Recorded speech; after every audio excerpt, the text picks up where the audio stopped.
Goeiemôre almal, my naam is Michelle, my bedieningsnaam is Radical Shift Disciples. Vandag wil ek graag vir julle een van my gunsteling hoofstukke in die Bybel lees en dit is Romeine 8. Baie mense verstaan nie wat hulle lees nie en dan raak hulle kwaad daaroor en hulle verstaan nie hoekom hulle nie kan verstaan wat nie in die woord staan nie. En vandag wil ek graag vir julle hierdie skrif kom oopbreek soos wat die Here dit vir my oopgebreek het.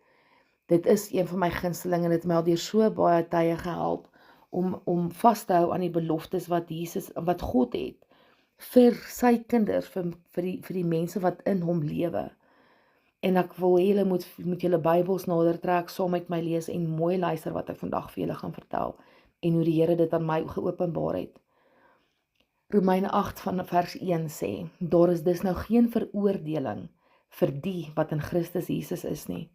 Hierdie vers word baie gebruik in kerke om die gemeente se optredes te regverdig.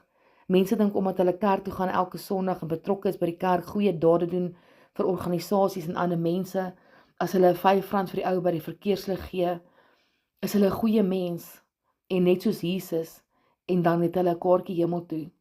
Jy kry ateïste wat baie goeie mense is, wat ander mense ook help, maar dit is nie te sê hulle gaan hemel toe nie. Want die woord is hard en duidelik om te sê dat wanneer jy glo in Christus en wanneer jy wedergebore word, dan gaan jy hemel toe. So wat beteken dit regtig om in Christus Jesus te wees? Om in Christus Jesus te wees beteken dat jy met hom verenig is deur geloof, dat jy aan hom behoort, dat jou lewe nou in hom vasgebind word en dat jy leef deur sy gees. Dit is nie net om in Jesus te glo nie, maar om in 'n verhouding met hom te leef, soos 'n tak wat aan 'n wingerdstok vas is. Wanneer jy in Christus is, beteken dit dat jy wedergebore is, jou sonde bely het, bevryding ontvang het en gedoop is met die Heilige Gees. God sien jou nie meer volgens jou sondes nie, maar volgens Christus se geregtigheid. Jy het 'n nuwe lewe en vrede met God en geen veroordeling meer nie. Jy is deel van God se familie en het sy Gees in jou. 2 Korintiërs 5 vers 17 sê, iemand wat aan Christus behoort is 'n nuwe mens, die ou is verby en die nuwe het gekom. Om in Christus te wees beteken dat jy 'n nuwe mens is. God gee jou 'n nuwe hart en 'n nuwe lewe. Baie keer hoor jy mense sê, maar ek is so gebore en so gelaat staan, en dit is nie waar nie. Jy is so gebore en jy's in 'n sondige wêreld ingebore. Maar Johannes 3 verduidelik Jesus vir Nikodemus dat om in die koninkryk te kom, moet jy wedergebore word. Dit beteken jy moet die Heilige Gees ontvang, sondes bely, jy bevryding ontvang. Jy moet alles wat al jou bloedlynvloeke, alles, jou geestelike bindings, alles moet gebreek word. En dan is jy 'n nuwe mens, dan is jy wedergebore. Wanneer jy die Gees in jou het van God, die Heilige Gees as 'n geskenk ontvang, dan is jy wedergebore. En dan is jy 'n nuwe mens. Dan maak dit nie saak wat jy voor die tyd gedoen het nie. Maar jy moet net dit nooit weer doen nadat jy die Gees in jou gekry het as geskenk nie. Efesiërs 2 vers 13 sê, maar nou is julle een met Jesus Christus. Julle wat vroeër ver van God gelewe het nou naby gekom deur die bloed van Jesus.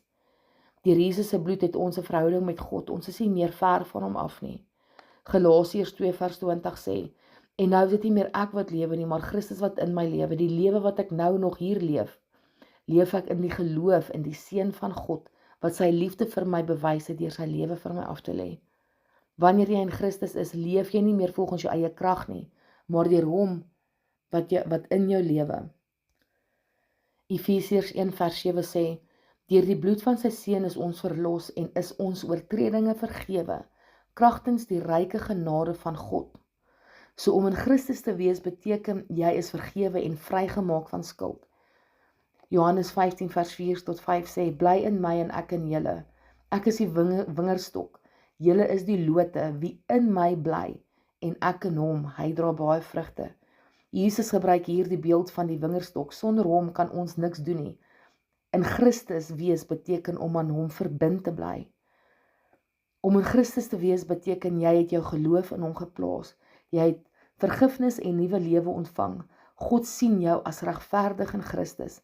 Jy leef nou deur sy Gees en nie volgens jou eie sondige natuur nie. Jy is veilig, aanvaar en sonder veroordeling. Jy kan nie in Christus wees as jy nie wedergebore is nie. Gaan lees gerus Johannes 3. Kom ek lees verder. Romeine 8 vers 2, vanaf vers 2. Die wet van die Gees wat aan jou in Christus Jesus die lewe gee, het jou vrygemaak van die wet van die sonde en dood, wat die wet nie by magte was om te doen nie, omdat dit weens ons sondige natuur te swak was. Dit het God gedoen. Hy het met die sonde afgereken deur sy eie seun in dieselfde gestalte as die sondige mens te stuur. Dit beteken dat Jesus het op aarde toe gekom in 'n mensvorm, net soos wat ek en jy vandag is. So het hy die sonde en die sondige bestaan van die mens veroordeel. Nou kan ons aan die eise van die wet voldoen, ons wat ons lewe nie deur ons sondige natuur laat beheers nie, maar deur die Gees. Die wat hulle deur hulle sondige natuur laat beheers, hou hulle besig met die dinge van die sondige natuur, maar die wat hulle deur die Gees laat beheers, hou hulle besig met die dinge van die Gees. Die dinge waarmee die sondige natuur van die mens hom besig hou, loop uit op die dood, maar die dinge waarmee die Gees hom besig hou, bring lewe en vrede. Julle, die woord is so hard en duidelik. Die sondige natuur onderwerp hom nie aan die wet van God nie. Dit kan trouwens ook nie. Die wat hulle deur hulle sondige natuur laat beheers, kan nie die wil van God doen nie. Baie geestelike leiers leer mense dat die wet van God weggeval het en dat sy genade genoeg is. Jy moet net glo en dan gaan jy hemel toe. Wanneer jy wedergebore is en God gee vir jou die Heilige Gees as 'n skenk, dan word jy deur die Gees gelei en nie deur jou vlees nie.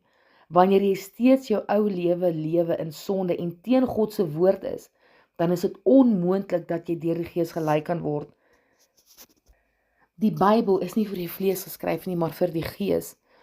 Dit is absoluut absurd om te dink dat jy die Heilige Gees in jou het en voldoen in sonde en teen God se wil lewe. Matteus 5 vers 17 tot 19 sê, moenie dink dat ek, en dis Jesus wat self hier praat, moenie dink dat ek gekom het om die wet of die profete ongeldig te maak nie. Ek het nie gekom om hulle ongeldig te maak nie, maar om hulle volle betekenis te laat kry. Dit verseker ek julle, die hemel en die aarde sal eerder vergaan, as dat een letter of letterstreepie van die wet sal wegval, voordat alles voleindig is. Wie dan ook een van die geringste van hierdie gebooie ongeldig maak, en die mense so leer, sal die minste geag word in die koninkryk van die hemel. Maar wie die wet gehoorsaam en ander so leer, sal hoog geag word in die koninkryk van die hemel. Julle, as julle in 'n instansie is, vir die nominasie is, waar hulle jou leer dat God se genade genoeg is en dat jy net in hom moet glo, dan gaan jy hemel toe. Hier sê God se woord self dat dit is nie waar nie. Jy moet hom gehoorsaam wees. Wanneer jy die Heilige Gees in jou het, dan hoe kan ek verduidelik, die Heilige Gees wys jou, hy praat in jou hart en jou gedagtes met jou om te sê wat is reg en wat is verkeerd. En dan wil jy nie meer verkeerd doen nie, jy wil nie meer egbreek pleeg nie, jy wil nie meer seks voor die huwelik hê nie, jy wil nie meer in homoseksualiteit lewe nie, jy wil nie meer lieg nie, jy wil nie meer steel nie, jy wil nie moord pleeg nie, jy wil nie ander afgode hê nie. Afgode beteken jou TV, jou foon, jou werk, jou kinders, jou man, jou vrou, met enige iets wat belangriker as God is, dan wil jy dit nie meer doen nie, want die Heilige Gees wat binnekant jou is, wys jou tereg op wat jou vlees wil doen. Luister mooi wat ek nou gaan lees. Ek gaan nou lees vanaf vers 9. Julle word egter nie deur julle sondige natuur beheers nie, maar deur die Gees, want die Gees van God woon in julle. As iemand die Gees van Christus nie het nie, behoort hy nie aan Christus nie. As jy nie wedergebore is nie, en jy die Heilige Gees ontvang het as geskenk nie, dan behoort jy nie aan Christus nie. Dan kan jy nie in Christus wees nie, en hy kan nie in jou wees nie. Vanaf vers 10. Omdat Christus in julle is, gee die Gees aan julle die lewe op grond van God se vryspraak, hoewel die liggaam vir die dood bestem is as gevolg van die sonde.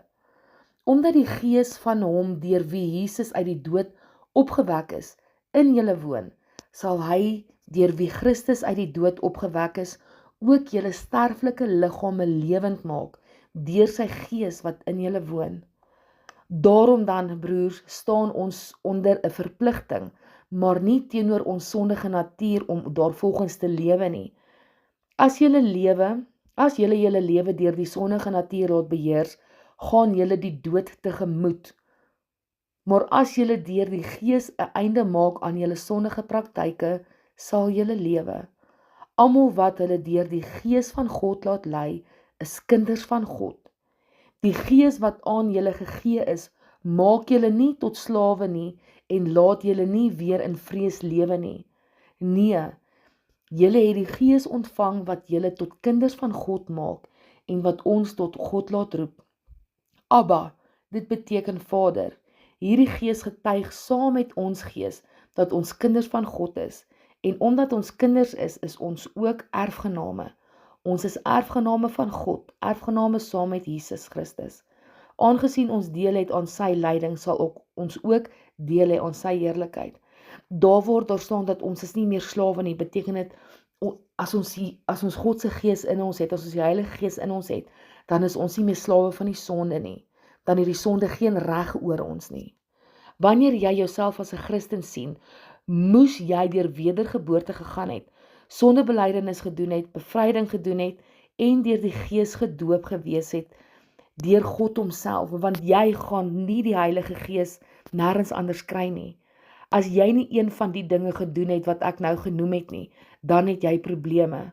Dink jy die Heilige Gees gaan saam met jou 'n joint om die hoekie rook, 'n vinnige zol rol en rook, jy gaan kerk toe, maar jy na kerk rook jy net 'n gou-goue 'n vinnige joint om rustig te raak. Dink jy die Heilige Gees gaan saam jou voor huwelikse seks beoefen? Dink jy die Heilige Gees gaan saam jou dronk word en in die paaie ry waar jy 'n gevaar vir jouself of vir ander is? Dink jy die Heilige Gees gaan saam met jou ander afgode dien waar jou foon of werk of ander dinge belangriker vir jou as God is? Dink jy die Heilige Gees gaan saam met jou jok vir ander mense? Dink jy die Heilige Gees gaan saam met jou naakfoto's neem waar jy dit met ander mense deel? Dink jy die Heilige Gees gaan saam met jou enige dade van die LGBTQ+ gemeenskap doen? Dink jy die Heilige Gees gaan saam met jou pornografie kyk? Die lys gaan aan en aan en aan. Daar waar God nie is nie, is Satan baas. Jy kan nie lig en donkerte in jou hê nie. Jy kan nie met die een van jou voet in die God se koninkryk staan en die ander voet in die wêreld nie. Jy moet totaal en al in jou vlees sterf. Jy kan nie toelaat dat jou vlees jou beheer wanneer jy glo die Heilige Gees is in jou nie. Die woord is hard en duidelik. Galasiërs 5:24 sê, die wat aan Christus behoort, het hulle sondige natuur met al sy hartstogte en begeertes gekruisig. 1 Johannes 2:3-6 sê, as ons die gebooie van God gehoorsaam, weet ons daaraan dat ons hom ken. Iemand wat sê ek ken hom, maar nie sy gebooie gehoorsaam nie, is 'n leienaar en die waarheid is nie in hom nie. Wie sy woord egter gehoorsaam, in hom het die liefde van God werklik sy doel volkome bereik. Hieraan weet ons dat ons in hom is. Wie beweer dat hy in hom bly, behoort self ook te lewe soos Jesus gelewe het. As jy in 'n situasie is waar jy sondig is, kom ons sê jy sien jouself as 'n Christen en jy glo in Jesus en jy doen elke dag Bybelstudie of jy lees jou versie, jy luister preke, jy gaan kerk toe, maar jy lewe jy's in 'n verhouding, in 'n voorhuwelikse verhouding en julle bly saam en julle het seks saam en julle doen alles saam, julle het 'n familie, dis joune, myne, onsinne. Maar jy's in daai situasie want jy het geen keuse op die oomblik nie. Jy het nie 'n ander uitkoms nie. My vriend, wil ek vandag vir jou sê dat daai situasie plaas jy eerste. Jy kies jou situasie bo God en jy vertrou nie vir God om vir jou deurbraak te bring nie. Ja, jy kan dalk vir 'n rukkie deur moeilike tye gaan en jy kan dalk in 'n ander situasie geplaas word waar jy ongemaklik is en waar jy dalk seker goed moet opoffer en waar jy opofferings moet maak om op die regte pad van God te bly. Maar God sal jou seën vir jou gehoorsaamheid. Jy kan nie bid vir God se seën en deurbraak in 'n situasie wat jy bo hom kies nie.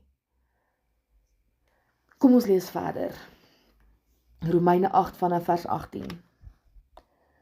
Ek is daarvan oortuig dat die lyding wat ons nou moet verduur nie opweeg teen die heerlikheid wat God vir ons in die toekoms sal laat aanbreek nie.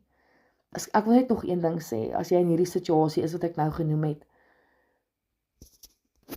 jy kan nie sê, maar God ken jou hart nie, en God ken jou situasie nie. God sal nooit ietsie seën wat buite sy woord plaasvind nie. So as jy teen God se woord lewe en vra vir sy seën en beskerming, die Bybel sê ook dat God hoor die gebed van 'n regverdige, nie van 'n sondaar nie.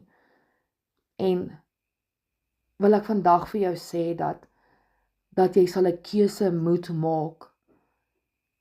Jy sal jou gevoelens, die ander party se gevoelens, die kinders se gevoelens, dit maak nie saak wat nie. Jy kan niks bo God stel nie. Niks in hierdie wêreld moet vir jou belangriker wees as God nie. Kom ek lees verder vanaf vers 19. Die skepping sien met gespanne verwagting daarna uit dat God bekend sal maak wie sy kinders is. Die skepping is immers nog aan verydeling onderworpe, nie uit eie keuse nie, maar omdat God dit daaraan onderwerp het. Daarby het hy die belofte van hoop gegee. Die skepping sal self ook bevry word van sy verslawing aan die verganklikheid, om so tot die vryheid te kom van die heerlikheid waaraan die kinders van God deel sal hê. Ons weet dat die hele skepping tot nou toe sug in die pyne van verwagting. En nie net die skepping nie, maar ook ons wat die Gees ontvang het as die eerste gawe van God. Ons sug ook. Ons sien daarna uit dat God sal bekend maak dat hy ons as sy kinders aangeneem het. Hy sal ons van die verganklikheid bevry. Ons is immers gered en ons het nou hierdie hoop. Wat 'n mens al sien, hoop jy tog nie meer nie? Wie hoop nog op wat hy reeds sien? Maar as ons hoop op wat ons nie sien nie, wag ons daarop met volharding. Die lyding van die teenwoordige tyd. Paulus sê dat al die pyn, vervolging en swaar kry wat ons nou ervaar, niks is in vergelyking met die heerlikheid wat kom nie. 2 Korintiërs 4 vers 17 sê, want ons ligte verdrukking, wat vir 'n oomblik duur, bewerk vir ons 'n alles oortreffende ewige gewig van heerlikheid. Filippense 3 vers 20 tot 21. Ons burgerskap is in die hemel, waar ons wag vir Jesus wat ons verganklike liggame gaan verander. Ons fokus moet nie bly by die swaar kry nie, maar by die heerlikheid wat kom, die ewige lewe saam met Christus. Die skepping wag ook op verlossing. Paulus beskryf dat die hele skepping, die natuur, die aarde, alles wat God gemaak het, saam wag vir die dag wanneer God se kinders ten volle geopenbaar sal word. Die dag van Jesus se wederkoms. Genesis 3 vers 17 tot 19 sê, toe Adam gesondig het, is die aarde vervloek. Dis hoekom daar pyn, dood en lyding is. Gaan lees die verse self. God moet die sonde straf, want hy is heilig. Jesaja 65 vers 17. God beloof 'n nuwe hemel en 'n nuwe aarde. Openbaring 21 vers 1 tot 5. Kyk, ek maak alles nuut. Julle kan al daai versies gaan lees. Nie net mense nie, maar ook die skepping self wag vir herstel, vir die dag wanneer alles weer perfek sal wees, soos in die tuin van Eden. Die hele skepping sug en is in barensnood. Barensnood beteken die pyne wat veroorsaak word wanneer 'n vrou in kraam is. Dit is die pyne wat veroorsaak word deur die situasie waarin die wêreld hom tans bevind. Die aarde en die mensdom ervaar pyn en lyding, maar dit is soos die pyn van geboorte, pyn wat nuwe lewe voorafgaan. Markus 13 vers 7 tot 8 sê, en wanneer julle die rumoer van oorloë en gerugte van oorlog hoor, moet julle nie verskrik wees nie. Dit moet kom, maar dit is nog nie die einde nie, want die een nasie sal teen die ander te staan kom en die een koninkryk teen die ander. Daar sal aardbewings op baie plekke voorkom, daar sal hongersnode wees. Hierdie dinge is geboortepyne, die begin van die nuwe tyd. Jesaja 66 vers 22 tot 23. God beloof dat nuwe lewe sal voortkom uit sy skepping. Gaan lees gerus die hele gedeelte. Die wêreld se pyn is nie verniet nie. Dis deel van God se plan om alles nuut te maak. Ons sug ook, wag op die verlossing van ons liggaam. Selfs gelowiges wat die Heilige Gees het, ervaar pyn, moegheid, siekte en dood. Maar ons sug omdat ons verlang na ons finale verlossing. wanneer ons nuwe volmaakte liggame sal ontvang. 2 Korintiërs 5 vers 2 tot 4 sê, ons sug verlangend om met ons hemelse woning bekleed te word. 1 Korintiërs 15 vers 50 tot 53 sê, wat ek bedoel broers is dit, vlees en bloed kan nie aan die koninkryk van God deel kry nie. Die verganklike kan nie aan die onverganklike deel kry nie. Kyk, ek maak 'n geheimenis aan julle bekend. Ons sal nie almal sterwe nie, maar ons sal almal verander word. By die laaste trompet sal dit in 'n oomblik, in 'n oogknip gebeur, want die trompet sal weer klink en die dooies sal as onverganklikes opgewek word en ons sal verander word. Hierdie verganklike liggaam moet met die onverganklike bekleed word en hierdie sterflike liggaam met die onsterflike. Filippense 3 vers 21 sê, Jesus sal ons vernederde liggame verander om gelykvormig te wees aan sy verheerlikte liggaam. Ons het reeds die Heilige Gees as 'n voorskot op ons redding, maar ons wag nog vir die volle vervulling daarvan, ons nuwe verheerlikte liggame. Vers 24 tot 25. Ons is in hierdie hoop gered. Ons is gered deur geloof, maar die volle verlossing, die nuwe hemel, nuwe liggaam, nuwe skepping, lê nog in die toekoms. Ons hoop op dit wat ons nog nie sien nie, en ons wag met geduld en volharding. Hebreërs 11:1 sê, geloof is 'n vaste vertroue op die dinge wat ons hoop, 'n bewys van die dinge wat ons nie sien nie. Titus 2 vers 13 sê, terwyl ons wag op die salige hoop en verskyning van ons groot God en Verlosser, Jesus Christus. Psalm 27:14, wag op die Here, wees sterk en laat jou hart sterk wees. Ja, wag op die Here. Hoop is nie wensdenkery nie, dis 'n vaste sekerheid in God se beloftes, selfs al sien ons dit nog nie. Ons huidige lyding is niks vergelyke met wat kom nie. Die hele skepping wag vir vernuwing. Ons wag vir ons nuwe liggame en volle verlossing. Ons wag vir, vers 26. Die Gees staan ons ook in ons swakheid by. Ons weet nie wat en hoe ons behoort te bid nie, maar die Gees self pleit vir ons met versigtinge wat nie met woorde gesê word nie. En God wat die harte deurgrond, weet wat die bedoeling van die Gees is, want hy pleit volgens die wil van God vir die gelowiges. Wanneer ek deur beproewing en verdrukking gaan, weet ek soms nie meer hoe om te bid nie. God weet jy bly mens en dit is hoekom die Gees in ons pleit by God. Jesus het gesê dat hy nie meer die voorspraak by God vir ons gaan wees nie, maar die Heilige Gees is die voorspraak by God vir ons. Jy kan dit gaan lees in Johannes 16. Wanneer ek nie meer weet hoe om te bid nie, bid ek graag die Onse Vader. Vers 28 sê, ons weet dat julle, en hier is my favorite, hier is my lewenslese. As ek 'n wapen het vir my lewe en onder is 'n lese, dan sal dit wees, ons weet dat God alles ten goeie laat meewerk vir die wat hom liefhet en die wat volgens sy besluit geroep is. Hierdie vers is regtig my lewenslese. Dit het my deur baie beproewing en verdrukking laat kom. Wanneer God sê hy laat alles ten goeie meewerk, beteken dit dat hy tot die slegste dinge goed laat uitwerk. Die belofte is nie vir elke persoon in die wêreld bedoel nie, maar net vir die wat lief is vir God. En hoe wys jy jou liefde vir God? Deur gehoorsaam te wees aan hom.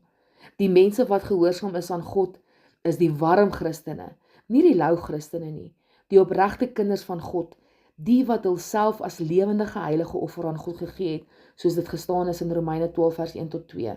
Wat ook al jy deurgaan, weet jy dat dit inpas in God se goeie plan met jou lewe. Vers 29. Die wat hy lank tevore gekies het hy ook bestem om gelykvormig te wees aan die beeld van sy seun, sodat sy seun baie broers kan hê van wie hy die eerste is. Die wat hy daartoe bestem het hy ook geroep, en die wat hy geroep het hy ook vrygespreek, en die wat hy vrygespreek het hy ook verheerlik. Van tevore geken beteken meer as net God het vooraf geweet wie hy sou red. In die Bybel beteken ken dikwels 'n intieme, liefdevolle verhouding, soos Adam met sy vrou geken. God het dus van ewigheid af met liefde besluit om sekere mense aan homself te verbind. Nie toevallig nie, maar doelbewus uit genade. Efesiërs 1 vers 4 tot 5 sê, soos hy ons in hom uitverkies het voor die grondlegging van die wêreld, om ons aan homself as kinders aan te neem deur Jesus Christus. Jeremia 1 vers 5, voordat ek jou in die moederskoot gevorm het, het ek jou geken.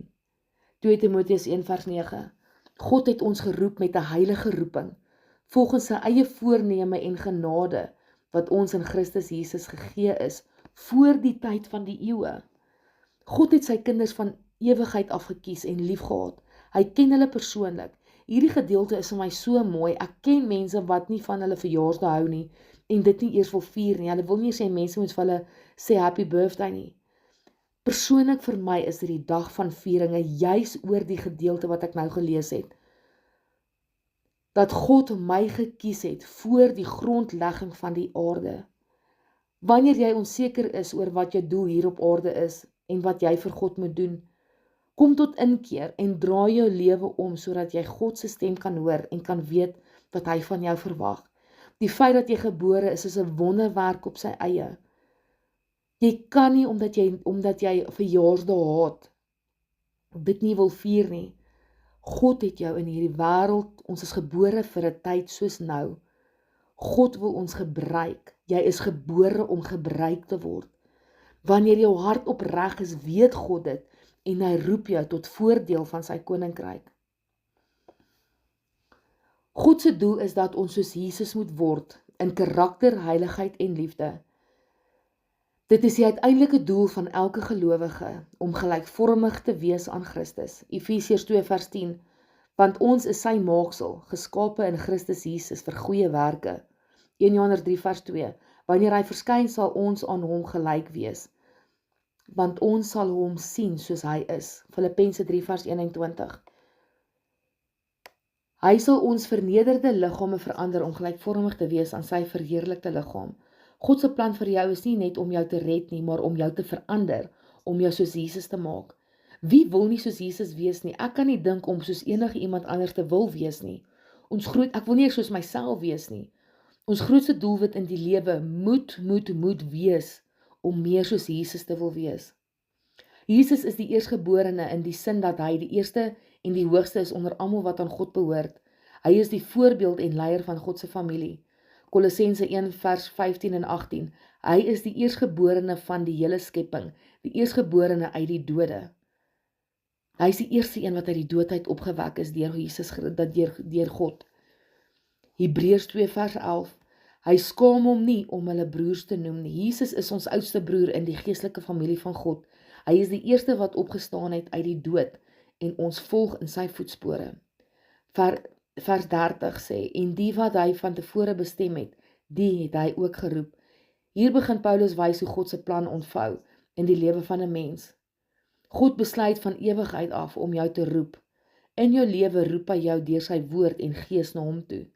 Johannes 6:44. Niemand kan na my toe kom as die Vader wat my gestuur het hom nie trek nie. 2 Tessalonisense 2 vers 14. Hy het julle hiertoe geroep deur die evangelie wat ons aan julle verkondig het, sodat julle deel kan kry aan die heerlikheid van ons Here Jesus Christus. God roep ons deur die evangelie en die werking van die Heilige Gees. Dit is 'n innerlike roeping wat ons harte verander. Geregverdig beteken dat God jou regverdig verklaar omdat jy glo in Jesus Christus. Jou sonde is vergewe en jy is reg in God se oë. Romeine 5:1 sê omdat ons dan uit die geloof geregverdig is, het ons vrede met God deur ons Here Jesus Christus. 2 Korintiërs 5:21.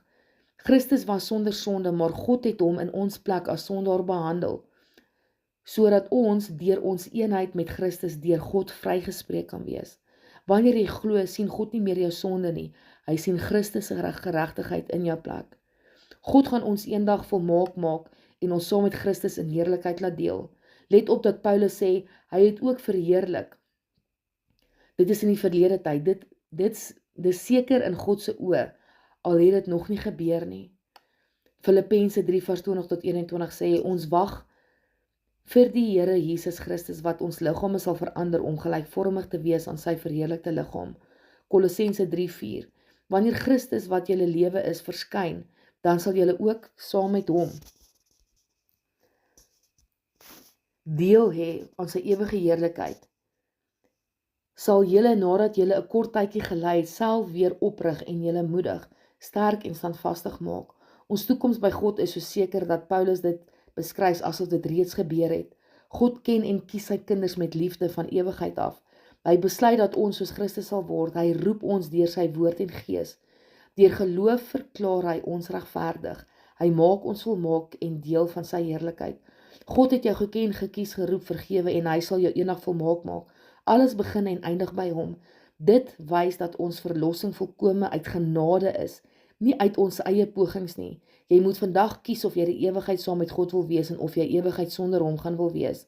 God beloof dat elke knie sal buig en elke tong sal getuig dat hy God is. As jy vandag nie glo nie, sal jy eendag wel op jou knie gedwing word en dit is nie 'n goeie plek om te wees nie. Romeine 8 vers 31-39 is een van die kragtigste en troostvolste gedeeltes in die Bybel. Paulus eindig die hoofstuk 8 af met loflied oor God se liefde en sekerheid van verlossing vir almal wat in Christus Jesus is. Ek gaan dit gou vir julle lees. Niks kan ons van die liefde van God skei nie. Wat is nou ons gevolgtrekking oor al hierdie dinge? God is vir ons, wie kan teen ons wees? Hy het sy eie seun nie gespaar nie, maar hom oorgelewer om ons almal te red. Sal hy ons dan nie al die ander dinge met hom uit genade skenk nie? Wie kan die uitverkorenes van God aankla? God self spreek hulle vry. Wie kan ons veroordeel? Christus Jesus het gesterf, maar meer as dit, hy is uit die dood opgewek. Hy sit aan die regterhand van God. Hy pleit vir ons. Wie kan ons van die liefde van Christus skei? Lyding of benoudheid of vervolging, honger of naaktheid, gevaar of die swaard? Daar staan immers geskrywe: dit is oor U dat die dood ons dag vir dag bedreig, dat ons soos slagskape behandel word. Maar in al hierdie dinge is ons meer as oorwinnaars deur hom wat vir ons liefhet. Hiervan is ek oortuig. Geen dood of lewe of engele of magte of teenswoordige of toekomstige dinge van kragte of hoogte of diepte of enige iets anders in die skepping kan ons van die liefde van God skei nie. Die liefde wat daar is in Jesus Christus, ons Here. Hierdie is een van die grootste beloftes wat van God afkom. Ek wil net weer beklemtoon dat hierdie beloftes vir die opregte gelowiges bedoel is. So hartseer soos wat dit is, kan jy nie bly volhard in wetende sonde en ook al die beloftes van God verwag nie. Jy kan nie jou brood aan albei kante geboter hê nie. In God se oë is daar geen grys areas nie. Dit is swart of wit, reg of verkeerd, donker of lig. Ek weet dit klink kras, maar dit is hoekom daar opofferings gedoen moet word wanneer jy besluit om Jesus te volg. God verwag van jou om jouself as heilige lewende offer aan hom te gee. Alles wat jy wil hê en waaroor jy droom, moet jy teen die kruis vasgespijker word saam met Jesus. Eers dan kan God intree en beheer neem oor jou lewe en al hierdie beloftes in jou lewe laat bewerkstellig. Ek was daar gewees. Ek het verwag dat God vir my moet deurkom in 'n verhouding wat heeltemal buite sy riglyne en bepalings was. Ek het vir hom gebid dat hy ons seën, dat hy vir ons deurbrake sal gee, dat hy ons verhouding sal seën, dat hy vir ons 'n toekoms sal gee, op 'n verhouding wat verkeerd was, wat buite sy wil was. God het my gebede gehoor en hy het my kom red uit daai verhouding uit. Daai verhouding was nie sy wil vir my lewe nie. Eers wanneer jy wedergebore word en jy die Heilige Gees ontvang, dan behoort jy aan God, want sy Gees is dan in jou, en dan word jy nie meer deur jouself gelei nie, maar deur die Gees binnekant jou. Vers 31 sê, as God vir ons is, wie kan teen ons wees? Paulus vra, dis 'n retoriese vraag. As die almagtige God aan ons kant is, watter vyand kan dan wen? Niemand kan teen God se plan vir sy kinders staan nie. Niks, maar niks op hierdie aarde kan God se plan vir jou lewe verander nie. Psalm 118 vers 6. Die Here is aan my kant, ek sal nie vrees nie. Wat kan 'n mens dan aan my doen? Jesaja 54:17. Geen wapen sal teen my gevorm word, sal voorspoedig wees nie. 1 Johannes 4 vers 4. Hy wat in julle is groter as die van die wêreld. As jy aan God behoort, wanneer jy wedergebore is jy aan die veiligste kant van die heelal. Niemand kan sy plan vir jou lewe vernietig nie. God se grootste bewys van liefde is dat hy sy eie seun gegee het vir ons. As hy bereid was om Jesus vir ons te gee, sal hy sekerlik ook vir ons alles gee wat ons werklik nodig het. Genade, krag, vergifnis en die ewige lewe. Johannes 3 vers 16 is die bekendste vers, want so het God die wêreld liefgehad dat hy sy enigste gebore seun gegee het. Efesiërs 1 vers 3, God het ons geseën met elke geestelike seën in die hemele in Christus. Filippense 4:19. My God sal in elke behoefte van julle voorsien volgens sy rykdom in heerlikheid in Christus Jesus. God se liefde is bewys deur die kruis. As hy die grootste geskenk Jesus gegee het, sal hy ook in alles anders voorsien. Niemand kan 'n aanklag teen God se kinders inbring nie, want God self is die een wat ons regverdig verklaar. Jesus Christus is die een wat vir ons gesterf en opgestaan het, en hy pleit nou vir ons by die Vader. Jesaja 50:8 sê, hy wat my regverdig verklaar is naby, wie sal my dan aankla? 1 Johannes 2:1, ons het 'n voorspraak by die Vader, Jesus Christus die regverdige. Hebreërs 7:25, hy leef vir ewig om vir julle in te tree. Daar is geen skuld wat die vyand teen jou kan gebruik as jy in Christus is nie. Hy is jou voorspraak, jou regverdiging en jou verdediger. Wie sal ons dan van die liefde van Christus skei? Paulus lys 7 dinge wat mense dikwels laat dink dat God hulle vergeet het. Verdrukking, benoudheid, vervolging, honger, naaktheid, gevaar of die swaard. Maar niks hiervan kan God se liefde breek nie. Johannes 10:28-29, niemand sal hulle uit my hand ruk nie. Psalm 46:1-2, God is vir ons 'n toevlug en sterkte, 'n hulp in benoudhede. 2 Korintiërs 4:8-9, ons word in alles verdruk, maar nie versmoor nie, ons word vervolg, maar nie verlaat nie. Moeilikheid, lyding en pyn is nie 'n teken dat God jou vergeet het nie. Dit is die tye wanneer sy liefde vir jou die diepste dra. As jy geloof jou niks kos nie, dan is dit niks werd nie.